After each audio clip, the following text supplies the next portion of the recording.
Okay, I think everyone's there. So, a very warm welcome to this webinar where we're going to be launching and discussing a report which Ivan Krastev, Timothy Garton-Ash, and I have just written, which is published today. And I'm going to briefly introduce some of the most interesting data points with a PowerPoint presentation. And then Ivan is going to expand a little on the analysis, and Timothy Garton-Ash might do that as well, but he's also promised to answer the Lenin question: what is to be done for Europe? And we will then open it up for an open, free flow of ideas and questions with all of the people who are here, and we're all very much looking forward to it.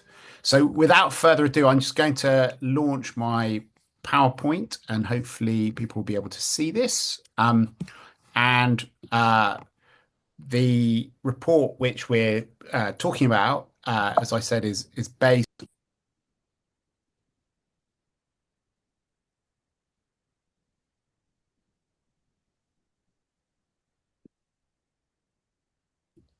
Sorry, can you hear me? Yeah. Yes, now yes. Right. So the report is based on an opinion poll in 21 countries with almost 26,000 respondents, and the polling work took place uh, before the latest drama around Venezuela and Greenland. But a lot of the things that we found, I think, point to trends which were already in the ether before then. And many of the data points that I think we're going to show you are likely only to be reinforced by what's been happening in the last few weeks. So, what did we find? We found that the public is really rethinking a lot of their core assumptions about the way that the world works. And we can see a big flux in the way that people are thinking about the world order in general, about America, about China, about Europe, and about all of the relationships between different powers. And I'm just going to go through several of the key actors in it and how people's perceptions of them have changed. The first and the most obvious finding is America in this post-Western world. And what we found is that almost right across the board, there has been a kind of reduction of the number of people who see the US as an ally under Donald Trump, which reflects his move away from supporting an alliance-based system and a liberal international order. And in Europe, there are now only 16% of people who see the US as an ally in the EU, which is quite a remarkable finding. We also saw a big reduction everywhere in the number of people who thought that Donald Trump's election had been good for their country. When we did our report last year, based on an opinion poll, we found that most people in most countries thought that Donald Trump was good for the world, good for peace, and good for their own countries, and that the only real exceptions were America's closest allies in Europe and in South Korea. And what we found now is that almost everywhere, the number of people who think that Trump was good for the country has gone down a lot. Um, uh, in Europe, it's very much in negative territory, minus 27%. But even in countries that were extraordinarily positive about Trump beforehand, like in India, there has been a substantial reduction from a plus 79 to plus 32. Um, and we also found, in parallel with that, that people were uh, changing their perceptions of China, and that the title of our report is How Trump is Making China Great Again. And that has various different dimensions. Firstly, there was a majority in every single country that we surveyed that thinks that China is going to have more influence over the next decade and will become more powerful than it is at the moment. And that is not something that was true of the US or any of the other powers that we asked people about.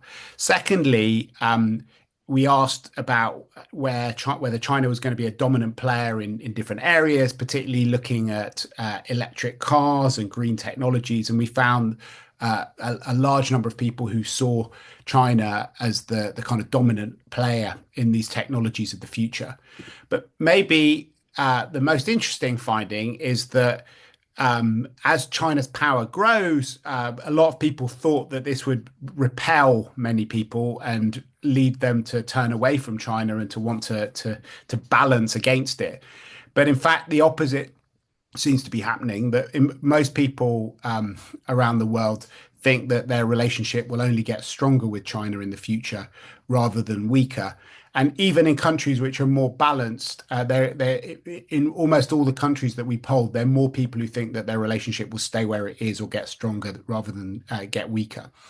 And our kind of assessment of this is that Trump's stance has almost given people a permission slip to have good relationship with China as well as with the US.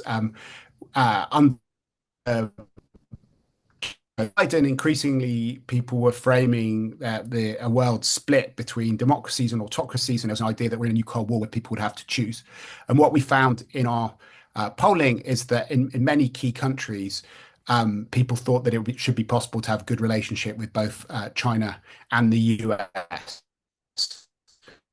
So part of the attitudes towards China, but also that China's rise allows the countries to have relationships with multiple different countries.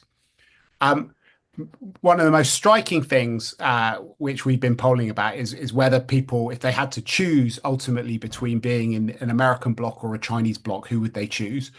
And what we found is that on in all of the, even though the American bloc is stronger than the Chinese bloc, polarity over the last year, and the US has fallen. And the most dramatic change has been in South Africa, which seems to be responding to the idea that it should not be allowed in the G20. And Trump's suggestion to do that seems to have led to a big backlash amongst South African public opinion. This brings me to a kind of third and maybe most important thing for this audience, which is people's perceptions of Europe. And they are also changing quite dramatically in this new world. One of the most interesting data points was the polling in Russia. When we first started polling in Russia, the US was the number one enemy for most Russian people. They saw it. A large number of people saw it as an adversary, and a lot of people saw it as a rival. Very few people saw it as an ally or a necessary partner. And the EU was less unpopular in Russia than America was. But if you look at the data for 2025, it's quite clear by quite some margin that the European Union is now the number one enemy in Moscow. People have interpreted Trump's coming to power as a real shift in the relationship between the United States and Russia. And many people now see the US as a necessary partner or as a rival rather than looking at it as a straightforward adversary. And then the mirror image of that has been Ukraine.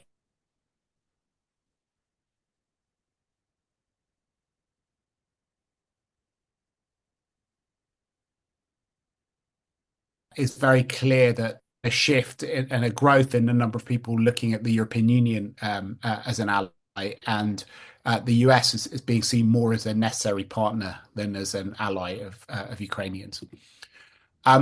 What's maybe most interesting and most surprising is that other parts of the world are also starting to see Europe as a player in its own right. We asked this question about whether the EU and the US were very much the same, with more similarities than differences, or whether they were very different with more differences than similarities.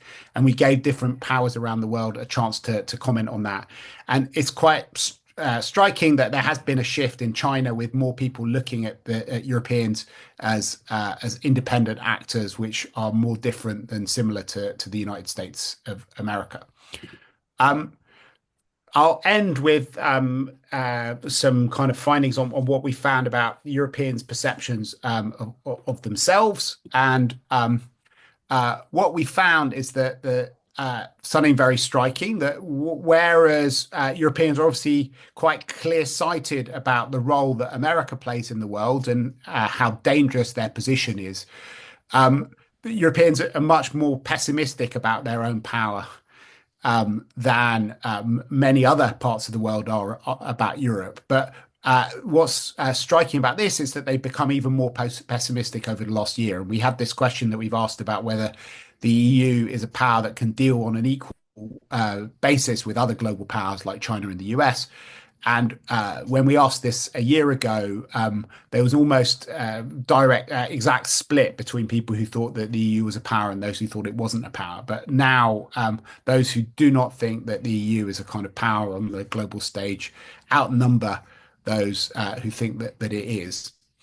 But at the same time, there do seem to be quite large numbers of people who support doing a lot of the things which would help Europe be more of a power and more of a pole in the world, increasing defense spending, developing an alternative European nuclear deterrent to that of the United States, and even a large number of people who believe in reintroducing mandatory military service. So you have a sort of paradox where, on the one hand, Europeans um, uh, understand that we are moving into a much more dangerous world, a world where if you are not controlling a sphere of influence, you'll be in someone else's sphere of influence, and where they have quite there's quite a lot of support for doing the things which the EU needs to do to be a more geopolitical actor, but at the same time, relatively little faith in uh, Europe's ability to realize that potential. So I'll leave it there. There's much, much more detail, many fascinating statistics in the full report, a link to which we will put in the chat box for you. But I'll now hand over to Ivan, who's going to give us a bit more analysis from his perspective, and then we'll go to Tim to talk about what he thinks and what Europe should do. Thank you, Mark. I'll start with a colleague who 2, 3 days ago told me what a year was this last week. And I'm saying that because when you read the report, is what a decade was this last year. And in a sense way, so many things happened, and it was the speed was amazing. And here comes my first question when I was looking at the data. President Trump used this year very much to shake the world and to demonstrate American economic power, American military power in the case of Venezuela in the beginning of the year. But then when we look at the data really is showing kind of people have seen China rise and not the American rise. And the question is why? It's not why basically China is perceived as a growing power. It's quite clear. Many of the people probably has bought Chinese cars and they have a Chinese solar panel in their roof and even using a DeepSeek. But all this is not explaining the fact that this demonstration of power on the American side, particularly economic power, didn't work in the way it worked. And here's my 3 hypotheses, which are probably interesting to observe also in the next year. The first is that when you are overpowerful and when you used to be a hegemon like the United States, normally people basically notice only when your power flatters. Your certain things are so much expected, it's so much expected for the United States to be powerful that you're basically noticing when it does not work. And in the case of the tariff wars, it didn't work. In a certain way, Chinese resistance was what people noticed much more than what basically President Trump did. Secondly, President Trump wanted very much to benefit from the fact that he put the end of the American hypocrisy. He's talking only about interest. Basically, his foreign policy is kind of a nightmare for the conspiracy theorists because no conspiracy theory can be there anymore. Normally, before, when the United States is going to attack an oil-rich country, American government is going to talk security, democracy, and everybody is going to suspect oil. And now President Trump goes immediately and say it's nothing but oil. But in a certain way, this totally blurred distinction between democracy and autocracy, in my view, is the second reason why suddenly China went so much up. Because during the Cold War, the United States did not simply make a point that they were powerful, but also that they were different. And this distinction was critically important, and it allows to imagine people in different parts of the world, rightly or wrongly, that American victory was their victory. So now suddenly, in the world of Trump, there is no reason to be pro-American. In a certain way, the United States is very much about their own interest. And I'm saying this because also I do believe the third reason that is explaining this huge visibility of the China rise and kind of America not benefiting as probably President Trump expected by its super activism in this 1 year is that some public opinions, they're not experts, and I'm sure that many of the people answering our questions, this is the first time that they are basically facing these questions, but that they have the intuition, and the intuition is that they have the feeling that if the 1990s, the Chinese Communist Party was envying the West. The Chinese Communist Party was trying to imitate the West, even when they claim that they don't imitate and simply borrow. Well, in this 1 year, there is a feeling that basically it was the United States envying China and trying to imitate China, the industrial policies, this idea of unconstrained power. And in my view, this explains this kind of unexpected result that after 1 year of a wild activity of the American president, suddenly it is China that is winning in the public opinion. And the second question that for me comes as a very important is also the European reactions. They're going to be another paper which is going to be prepared by colleagues, which is going to go much closer to the differences within the European public opinion and how different European countries and different political families reacted to what happened this 1 year. But for me, one of the interesting questions always was, and it came from the report that we did the last year, and this was to what extent this very strong assault on Europe coming from Russia, coming from the United States, is mobilizing or demobilizing. And last year, when we went and looked at the result, we discovered something very important. When the United States go directly against your country, like in the case of Denmark now with Greenland, this produces a lot of mobilization and basically very much dignity issue, the same what we are seeing with South Africans, in my view, and this is what changed very much their perception of the US. But at the same time, when you see this 20% of Europeans who claim that America is an adversary or rivals, this is not the ones that are most likely to support increasing defense budgets. They're not those who basically are mobilized by that new situation in the European Union is fighting itself. So this, in my view, is one of the major risks that basically the attack on Europe that comes from different sides and the fact that Europe feels very uncomfortable in this new world disorder can very much trigger certain type of a fatalism.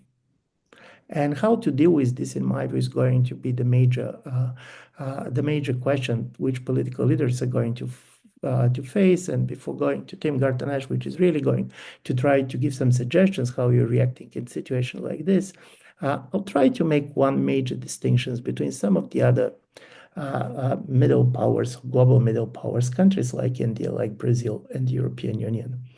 I do believe we still very much focus on what we are losing. And this is quite normal. We have been the major beneficiaries of the previous international order. This was the order that we understood and basically very much fitted our values, but also institutionally. Others probably also have their risks and uncertainties, but they're very much focused on what they can gain. They're much more trying to see opportunities and not only risks. And for me, the critical change that should happen on the European side is the world as we knew it is over. I don't believe it is going to come back, regardless of what's going to happen in the United States or what is going to happen in Europe. But try to imagine this new world much more disordered than you would order, and what kind of an opportunity is there for Europe in this situation, in my view, is going to be the major intellectual shift that we need in order to fit a situation which is not very much for our liking. So I'll stop here. Great, fantastic, Ivan. So perfect segue to Timothy Garton-Ash. Thanks, Mark and Ivan. Well, Ivan said that in the last year, decades have happened. So I would say in the last 4 years, centuries have happened. If you think where we were just 4 years ago today, January 2022, nobody but no one could conceivably have imagined the world we're in today. A world in which Europe is under attack militarily from Russia, economically from China, and politically from America. And the great thing about our polling is that we've been doing it for the last 4 years. And so I just want to remind you all that in late 2022, we found a united West divided from the rest. So we already saw the post-Western world. We already saw China, India, and Turkey saying we're fine to have very good relations with Russia, even though it's waging a post-colonial, a neo-colonial war. But the West looked united. And now there is no coherent geopolitical actor, which we can call the West. If you'll forgive the pun, the West is history. And that's the effect of a year of Trump. And the figures on Europeans regarding the US as an ally are quite staggering. Only 25% in Britain, the country most attached to the special relationship. European average, I think 16%, only 18% in Ukraine, 8% in Switzerland. But as you said, Mark, also from outside, it's seen that the West no longer exists. So there's a post-Western world without a coherent West in it. Two other quick points on the data, and then I'll come to what is to be done. We are saying in this report that Trump is making China great again. I think one could also say he's making Russia great again, or at least having a good stab at it.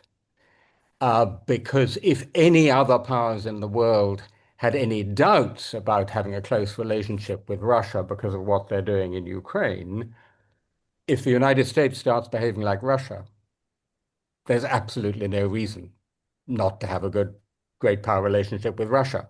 It's all the same, a world of transactional great powers.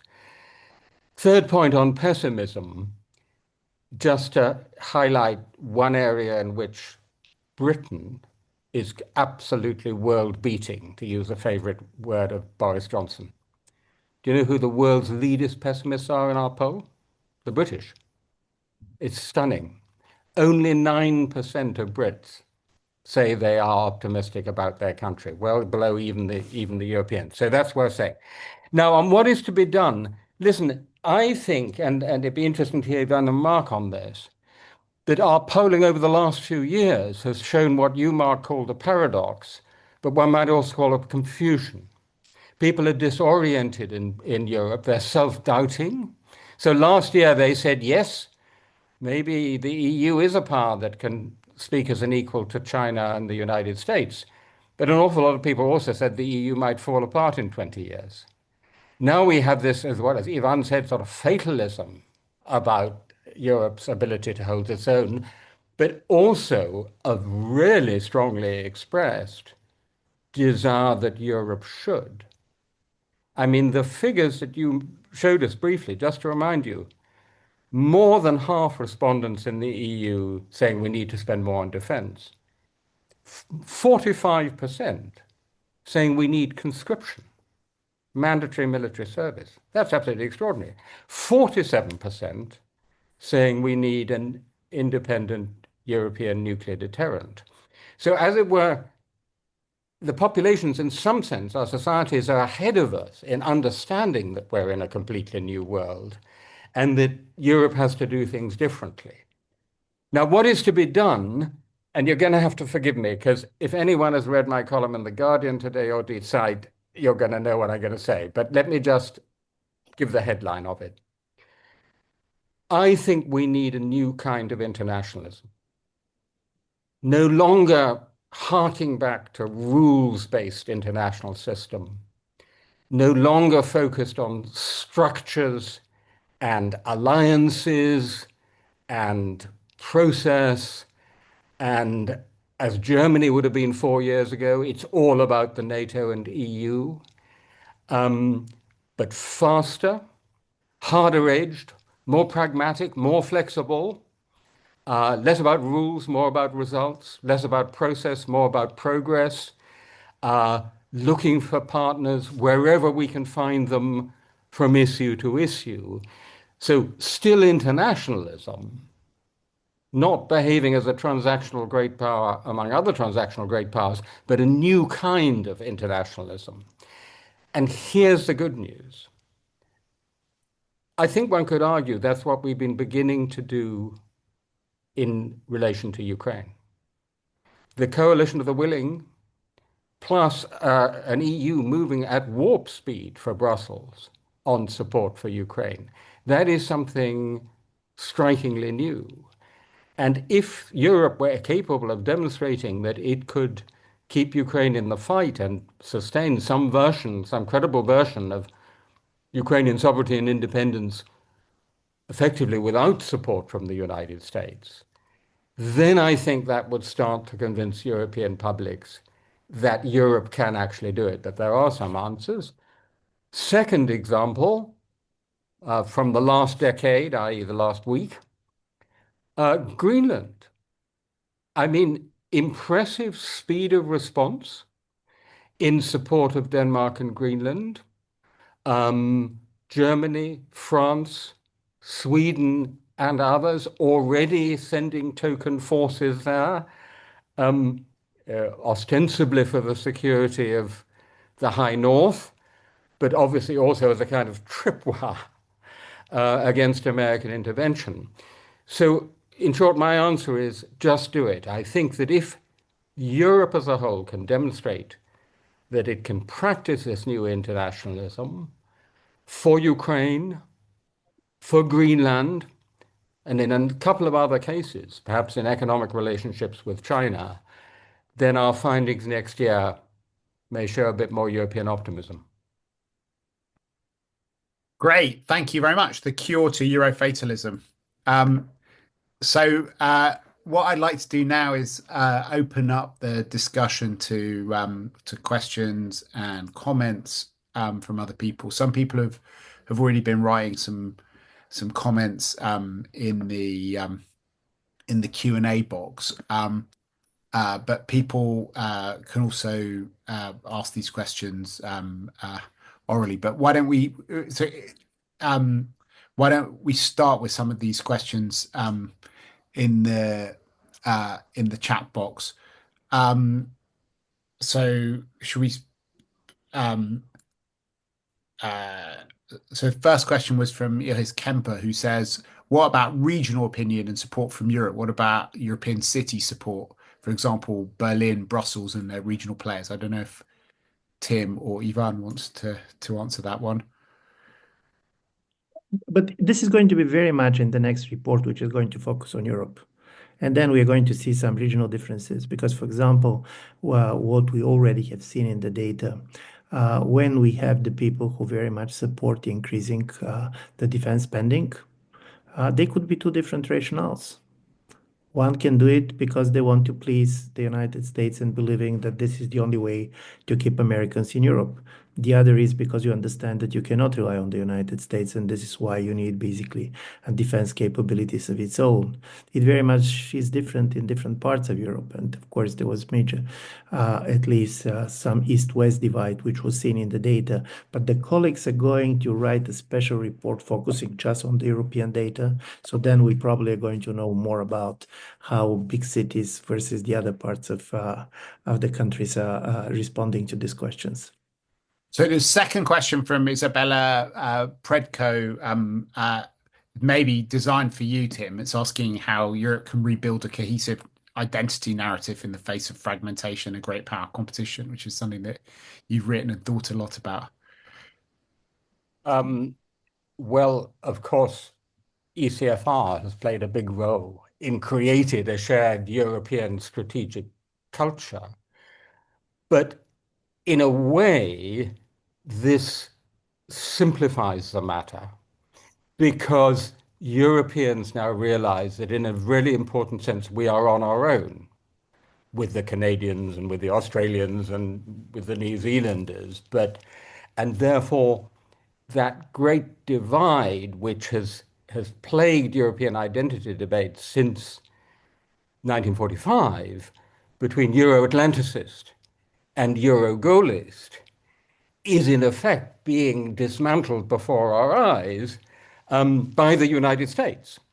Because if the United States is treating the EU as an enemy and an example of civilizational decay, then even lifelong Euro-Atlanticists like me have to rethink the relationship to the United States. So in a sense, I think for European identity, for thinking about ourselves, this is definitely a crisis too good to waste. So, Ivan, there's a question, well, maybe for both of you, from Joseph Horvat about the role of Hungary and Orban in this new order. I don't know if either of you want to talk about that. This is a great question because, in my view, this pushes to something that already Tim started talking about. We need a new consensus on Europe and European Union, on European identity. And this very much means what is going to be the position to the political leaders, political parties, which very openly and strongly sided with Trump. And normally you can basically believe that they are lost and they're always going to stay where they are. But there is also a major kind of a problem for these parties because if you go this way, any change of government in the United States is going basically to become a major crisis in Europe. The moment President Trump started to export the political polarization of the United States towards Europe, it means that basically, if President Trump is going to lose the elections, all these political parties and all these political leaders are going to face also very hostile United States. So the idea that the transatlantic relations are outside of the electoral politics, which was something very typical for the Cold War period and post-Cold War period, is not there. And here, in my view, the position of Hungary is an interesting one because without basically reading our report, Mr. Orban also is one of the people who believe that China is going up, and he's making it very clear in some of his famous summer lectures that he's doing to his supporters. So if you see the economic policy of Hungary, it's very much betting on China, while ideologically betting on the United States. So how this is going to work? And from this point of view, many of these political leaders who at this moment benefit from Trump's attack on the European elites, on European liberal elites, all the economic strategy in many of these countries could be the biggest losers if Europe really is going to fragment, if basically we're going to have the problem with the common economic space, then a country like Hungary loses totally any interest in the eyes of China. Hungary is interesting to China to the extent that there is a common European market, to the extent that there is a Hungarian veto on the common policies of the European Union. So it's interesting to see where after the elections Hungary is going to go, because till now it was a very easy game. And now, in my view, it's going to be difficult also for parties which was on the far right. It was interesting to see that, for example, Madame Le Pen was very critical to the American intervention in Venezuela.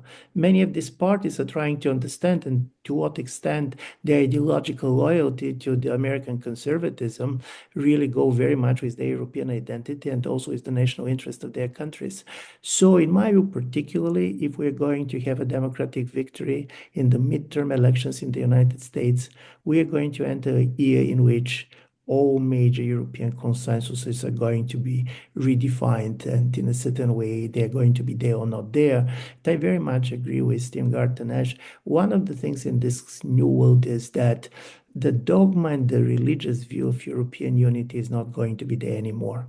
It's really going to be a coalition of willings, not simply when it comes to Ukraine, but probably when it comes to some of the economic issues, capital markets and others. What Europe needs now is dynamism. What we cannot do is basically staying and bleeding, not taking decisions, going to the minimalist agenda. And some of these coalitions could be much more surprising than people expect. Yeah, I So, think that's exactly right. If I could just add a quick word on that. I mean, Ivan, you're absolutely right. Impact on election loss of Trump in the US on Trumpist parties in Europe. But of course, there's also going to be an impact on the US if Viktor Orban loses the election in April, which is quite likely. It's certainly very much on the card. So I think that's going to be a very significant moment, particularly since Orban was absolutely not just a hero to American national conservatives, but the pioneer of the anti-liberal agenda. So I think that's going to be a significant moment. But even if he goes, I think, to pick up your last point, um, there are going to be, in an EU of 27, either veto players, national government or other veto players, or ships who want the convoy to go slower. And so if we think we need fast, decisive, effective action, it's going to be minilateralism inside the EU or across Europe on many more issues. I think actually the ones that will last longest are going to be the European Economic Community, the single market, right? Because that is the original core of what is now the European Union. So I think if I'm China, I can risk what is, after all, fairly small investment for me for a few more years in Hungary. there are lots of questions in the box. I'm going to maybe try and bring a few of them together. There are a bunch of questions to you, Tim, about about this new internationalism that you're talking about.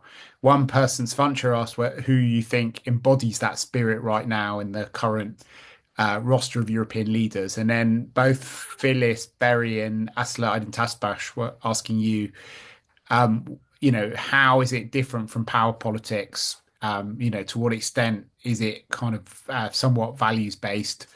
So maybe you could explain that a bit more clearly. Maybe if you take those questions together, and then we can do some Yeah, more. yeah, sure, thanks. I mean, I'll be relatively brief, but look, I'm not sure I can point immediately to a European leader who is clearly embracing that agenda. But the fact is that, Merz, Macron, and Starmer pick up the phone as soon as there is some external crisis to Europe. And then sometimes it's the E5. And so I think there is an understanding among quite a few European leaders that we can't just do it in the old frameworks, except when it comes to economics broadly conceived, right? So when it comes to the economics broadly conceived, it's the EU and the Eurozone. But I can't point to you to, as it were, the Obama of the new internationalism yet. It differs fundamentally from power politics in that it isn't simply a transactional pursuit of national interest with no attention to values. It's rather saying our values, our liberal internationalist values, are so much under threat and so little shared even by the United States that we have to look to partners to defend our values as well as our interests wherever we can find them. Quick example, the most eloquent speech in the UN Security Council meeting on Venezuela on the violation of international law was given not by any European leader, but by the South African representative, right?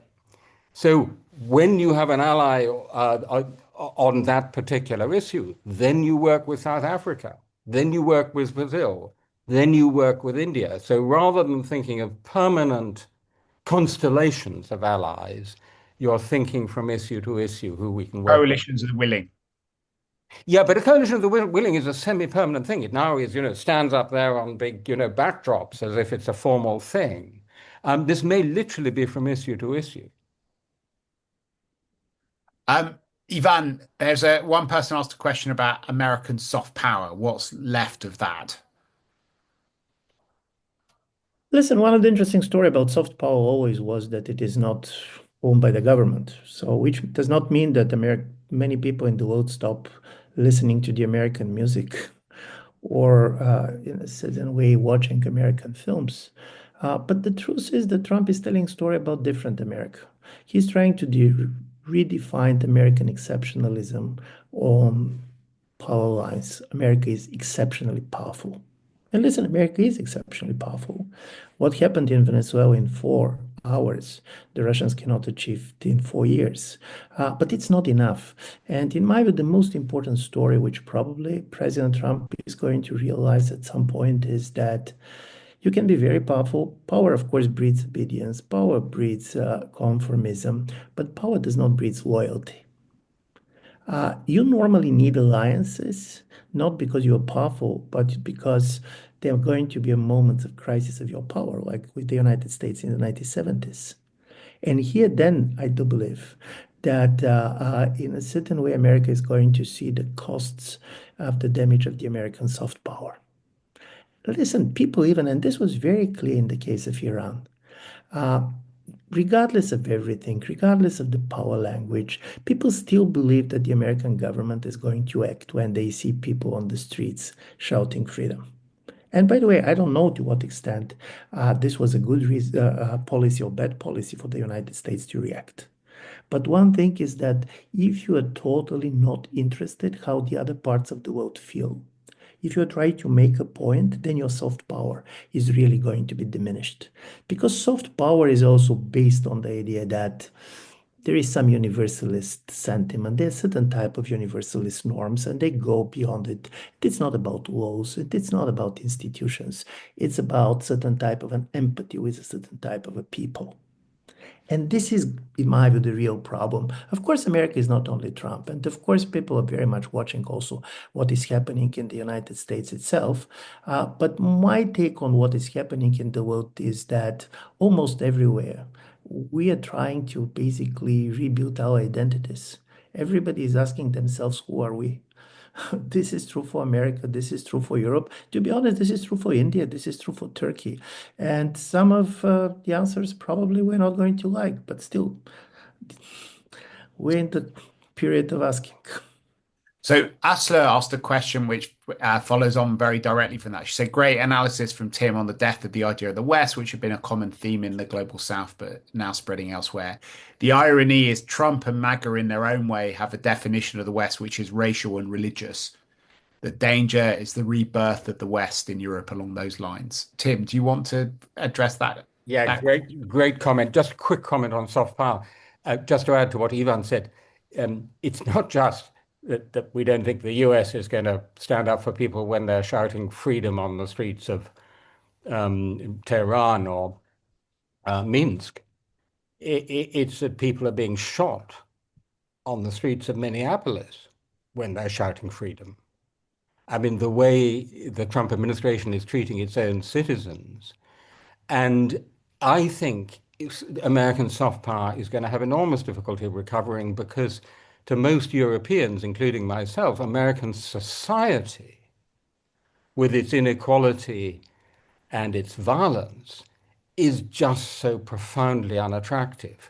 So I think the crisis of soft power, I don't think you get a quick recovery of soft power just when if Trump is out in 29. Now on the West, listen, this is so fascinating because what we're getting from the Trump administration and from the national conservatives is, so to speak, Joseph de Maistre played back to us in 2026.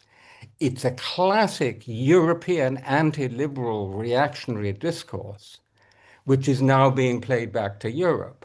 So they are proposing to us, even wanting to force on us, a vision of the West that came from Europe and that Europe abandoned at the very latest 80 years ago. So you're absolutely right. Yeah, they've abandoned the geopolitical West and are proposing a reactionary civilizational West. I think, as Ivan rightly said, even to European reactionaries, to someone like Marine Le Pen, that becomes a little bit problematic, so that I don't for a moment believe that, so to speak, the reactionary civilizational West has a realistic prospect of replacing the geopolitical West that has, at least for now, disappeared. So, Mark, sorry. can I just make one point, which in my view is very important and also supporting what Tim is saying? The most interesting part, in my view, in the security strategy paper of the American government was not on Latin America, was not even on Europe, but it was the total absence of Africa. And this shows that in a certain way, this new type of reactionary is very much demography based. Suddenly you're discovering whiteness and you're discovering Christianity and so on, simply due to the fact that there are not many of us. And I do believe that this kind of a demographic apocalyptic view of the world is really making kind of this position slightly self-defeating. But in 2100, if the demographic projections are right, around 40% of the population of the world is going to live in Africa or coming from Africa, and around 6% in Europe. This is the story that they're fighting. And listen, fighting demography is not easy. This is a different type of enemies. If you cannot imagine another type of society, you're kind of losing just by the way you're defining the battle that you're fighting. And in my view, this is going to be one of the important issues that we're going to see. And this is why the optimism of the non-Western country is very much contrasting not only in this survey with the pessimism of the Europeans, but also is a very strong pessimism of the Americans. So, there are lots more questions which we should look at. We've been covering some of the themes in some of these questions, but Tim, you've thought a lot about Germany. Ivan, you're sitting in Germany at the moment. There is one question specifically about Germany from Henning Rieke saying Germany will leave some deeply entrenched attitudes behind, no military conflict with Russia, USA being the indispensable ally. But how can it be uh, brought to play a leadership role along with France and the UK to strengthen European military commitment and even a crucial role of the EU to support it? Yeah, I mean, this is absolutely staggering. In 2013, the Peace Prize of the city of Aachen was given to two German schools for refusing to allow the Bundeswehr to come into the school to make the case for people joining the Bundeswehr. That's where Germany was. And actually, that's where Germany was still 4 years ago. So the transformation is just extraordinary. So unless, barring accidents, in 4 or 5 years' time, Germany will be the leading military power in Europe, without question. It will be spending as much on defense as France and Britain combined, and it will be spending it on innovative, cutting-edge defense industry because it's spending the money companies like Helsing. And so for me, there are two big questions out of that. One is, how does Germany itself think about being the leading military power in Europe, perhaps with the United States, which has largely withdrawn from European security? In what language are people going to talk about German military power? The kind of social, cultural, psychological adjustment for Germany is going to be immense. That's the question to Germany. The other is this genuinely going to be European defense, as we have a European single market and a European single currency? Or is it really going to be national defense and national militaries with some sort of close but also flexible collaborations and multiple alliances, so to speak, within Europe? I mean, those seem to me the two crucial questions about the role of Germany. For now, I would think that it's unlikely to take the real leap to being a genuinely European defense industry and a genuinely European defense community. Apart from anything else, the pressures on national economies and in national politics to spend the money on defense at home are just enormous. But those, I think, are the two key questions to look at. Cultural psychological adjustment in Germany, and is it a genuinely European answer or not? And Ivan, that also begs questions about the political response of other countries. So, do Germans see themselves as Europeans? But I think we've all been in meetings where we've seen, some disquiet about the fact that Germany's going to be spending twice as much as France or the UK in the future, and what that means for other countries, even if you have Friedrich Merz as chancellor. But if there is an AfD uh, uh, government or AfD support for a new government, how does that play in countries that have traditionally been very suspicious of Germany, like Poland, for example? Listen, in my view, we're really in a moment in which all of these countries are going to reinvent their identity for the 21st century. And you're right. People are going to say, as a result of the increase of the defense spending, you're going to have much more public debt. This is going to make it much easier for some of the populist sectors to come to power. And as a result of it, you can end up with AfD in power, which didn't have much money, but they're going to have a lot of weapons. I'm saying all this because this is type of choices and questions that Europe was not prepared for. But one thing is critical, and I do believe Tim was very convincing on this. Every crisis in the world today is the crisis of Germans' post-World War II identity. Be it Ukraine, be it Gaza, everything is about this. So they're going to be a new Germany. And this Germany is going to be either European Germany, or if it is not going to be European Germany, they're not going to be the European Union. Because one thing that I have learned from the disintegration, be it of Soviet Union or Yugoslavia, this is always the revolt of the center. It is not basically the revolt of the periphery. And from this point of view, it means that all others will try to encourage Germany to do what it is doing now, particularly in a situation where Europe's defense capabilities are not particularly impressive. I do believe that the Polish Foreign Minister Sikorski was very good on this, and particularly happening in a country in which, as you know, kind of a pro-German sentiment is not particularly popular. But this is going to be these choices, and Europe needs to demonstrate that we know that everything has changed and we're ready to act and to do it.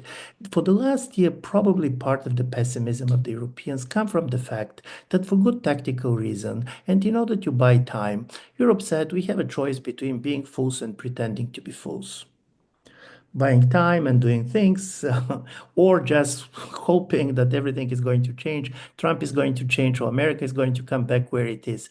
The problem, in my view, from the point of view of the public, is it's very difficult to distinguish between being fool and pretending to be a fool. And this is why I do believe talking to the public and explaining what we want to achieve is going to be critical, particularly for 2026. Great. Well, we're coming up to the end of our time now. I don't know if either of you want to say a last word before in conclusion, as we draw the webinar to a close. Tim, do you want to go first? Um, Looking forward to next year's poll, we have to remind ourselves we haven't yet had 1 year of Trump. And it seems to me quite clear that Trump is becoming more extreme and more erratic. So, come next year, the end of next year, well, actually the end of this year, isn't it? When we start doing this polling, it'll be fascinating to see where we are. But I mean, my last word would be, in a way, to pick up on what I said at the beginning and what Ivan just said. Europe is now under attack militarily from Russia, economically from China. We haven't talked enough about that. China, as Andrew Small and Janke Oertel have been demonstrating in their work for ECFR, is eating our lunch, and particularly Germany's lunch, and now politically from the United States. And I think if we are going to focus European minds on the scale of the challenge and, as it were, mobilize people, then we have to recognize that we have to face up militarily to Russia, economically to China, and politically to the United States. Brilliant. I think that's all we got time for today. But I very much recommend that everyone looks at the full text of our report because it's got lots of great data in it, which we weren't able to draw your attention to. As Ivan said, we have a follow-up report looking at the kind of intra-European dynamics, which I hope will be equally interesting, looking at the kind of different geopolitical tribes in Europe. And Tim, Ivan, and myself have also got articles which we've written trying to look at what this means for Greenland and for other situations. Tim's is in The Guardian, Ivan's will be in the Financial Times over the weekend, and I have a piece in Politico. And we will continue working on all these big topics at ECFR.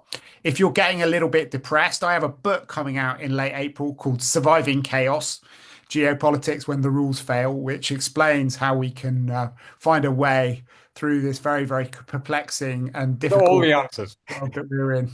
Absolutely, all the answers. But anyway, thank you very much for joining me, and maybe you can join me in doing a very warm virtual round of applause for Ivan and for Tim for giving us so many interesting ideas. Thank you. Good and goodbye.